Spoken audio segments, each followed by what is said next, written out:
there's two acts of Redfin, right? And the first act was making the home buying and home sale process more efficient, more consumer friendly. The second act is about more fundamentally changing the way people buy and sell homes. And so what is Act Two? What can you tell us about Act Two? Oh, well, I don't know. I mean, I think that I wasn't ready for this question. That's so funny you asked it.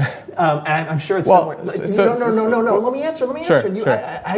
I'm like, what secret should we share? So it's a great way to end the interview. We just want, I think we could run an auction better for a house.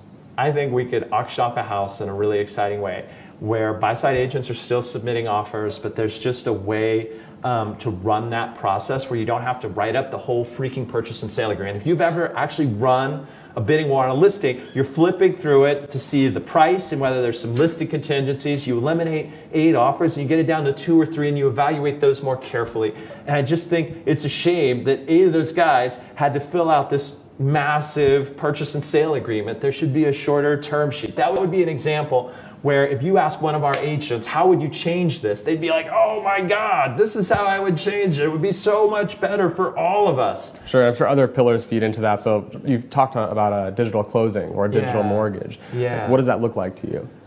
Well, right now we're just getting into the mortgage business. We spent 2 years writing all this software, and the goal is to do it all, baby, where if you tell your real estate agent a bunch of information, you shouldn't have to repeat it to your loan officer. And when your loan officer finds out that the appraisal came in low, your agent should understand how that's going to affect the closing. And if they all work on one system, and if they all have one goal, you're not going to get into the blame game and the telephone game and all these other reasons that closings get delayed. And so I think the long-term goal there is to let someone who's borrowing money compete like a cash buyer. Right. So that they can buy a house in 7 days instead of 45 or 37 as the case may be. I don't want to exaggerate.